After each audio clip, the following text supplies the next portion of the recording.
Salut à tous, bienvenue dans cette nouvelle vidéo et pour un autre thème, pour un autre sujet, à couper le souffle pour un autre sujet déjà vécu, soit dans votre entourage ou bien vous avez entendu parler. NB, nota bene, notez bien, ce sont des histoires réelles. Pas inventées, ce sont des histoires réelles que des gens vivent au quotidien, qui décident de partager et que je décide bien sûr de vous relater sur cette chaîne. Accrochez-vous, prenez votre canapé parce qu'il y a une nouvelle histoire qui est là à couper le souffle. Bon, là, c'est une histoire d'une reine, une femme qui a décidé, malgré bête et ongle, de croire en l'amour. Maintenant, elle a été déçue par quelqu'un. Bon, mais l'histoire se termine bien.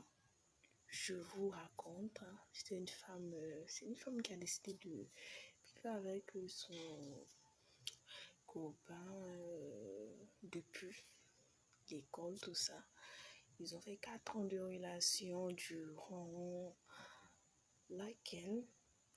les 4 ans de relation, elle priait et jeûnait pour lui, pour qu'il puisse avoir du travail, tout ça. Elle a même donné des idées du genre, des idées du genre, à épargner pour passer des concours administratifs dans le pays respectif.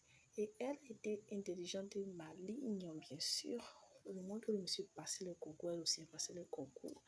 Et après 4 années ou 5 années de dur labeur, de bourse bien sûr, parce que dans le concours administratif, on prend les meilleurs, pas les moindres.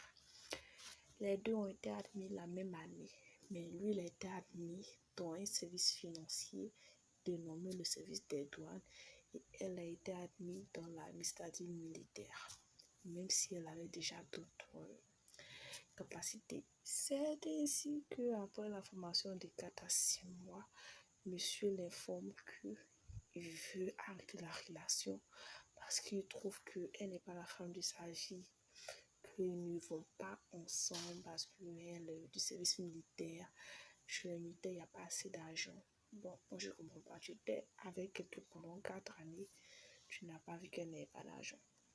Elle était au chômage, toi tu étais au chômage.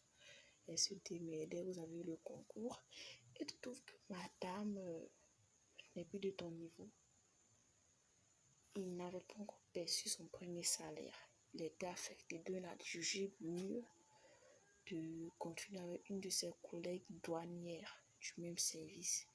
Elle a décidé de bien sûr aller demander des comptes. Notez bien que elle, le monsieur, avait déjà un enfant de moins de 1 an, je crois, un an de moins de 2 ans. Elle a décidé d'aller voir son conjoint, son compagnon, avec l'enfant en main.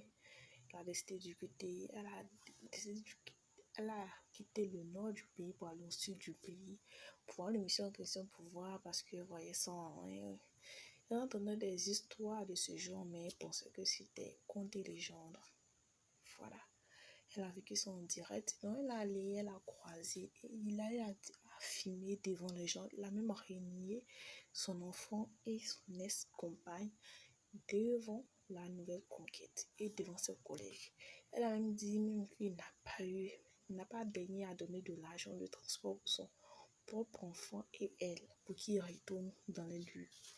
C'est le supérieur de son mari, non, pas de son mari, de son ex-compagnon qui a donné de l'argent pour le transport.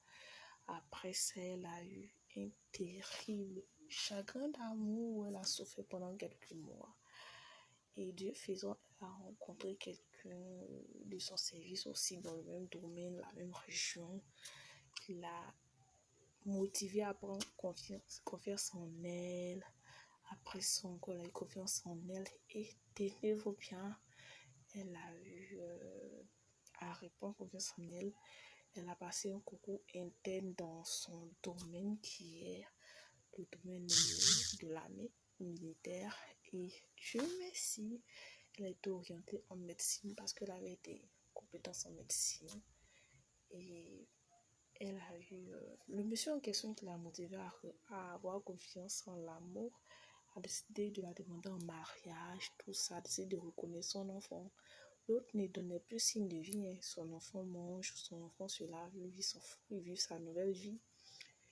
Il a essayé de couper les ponts, il l'appelait même pas pour prendre de ses nouvelles. Et elle s'est remariée, heureuse bien sûr, dans son nouveau foyer. Des années plus tard, son ex-compagnon réapparaît disant qu'il veut prendre contact avec elle, qu'il est désolé. Comme il a vu, il a eu à entendre que elle vit sa best life, elle est bien mariée, elle vit bien. Elle va changer de catégorie sociale, de salaire, tout ça. Monsieur a décidé de réapparaître en disant qu'il est désolé, c'est parce qu'il a appris, il regrette, qu'il veut même divorcer de sa femme actuelle, qui est douanière, qui veut reprendre, qu'elle est la mère de son enfant, qu'il est désolé, c'est parce qu'il l'a appris. Elle aussi, de son côté, a décidé de ne plus répondre, de même le bloquer, parce que quand il appelle, il change de numéro, quand il reconnaît le numéro, il coupe tout ça. Elle demande, ce qui est sûr, elle demande qu'est-ce qu'elle doit faire pour la suite. En premier lieu, elle a décidé de ne plus retourner avec lui parce qu'il l'a fait endurer des terribles douleurs qu'elle a eu difficilement la chance d'arrêter. Des douleurs, bien sûr. Elle vit en paix, donc elle ne veut plus retenir son ex-compagnon, elle ne veut plus avoir affaire à lui. Lui aussi, il dit, il veut voir son enfant. Qu'est-ce qu'elle doit faire? Est-ce qu'elle doit porter plainte contre lui pour harcèlement? Est-ce qu'elle doit dire à son mari pour essayer de se protéger? Dites ce que vous pensez en commentaire. D'ici là, portez-vous bien.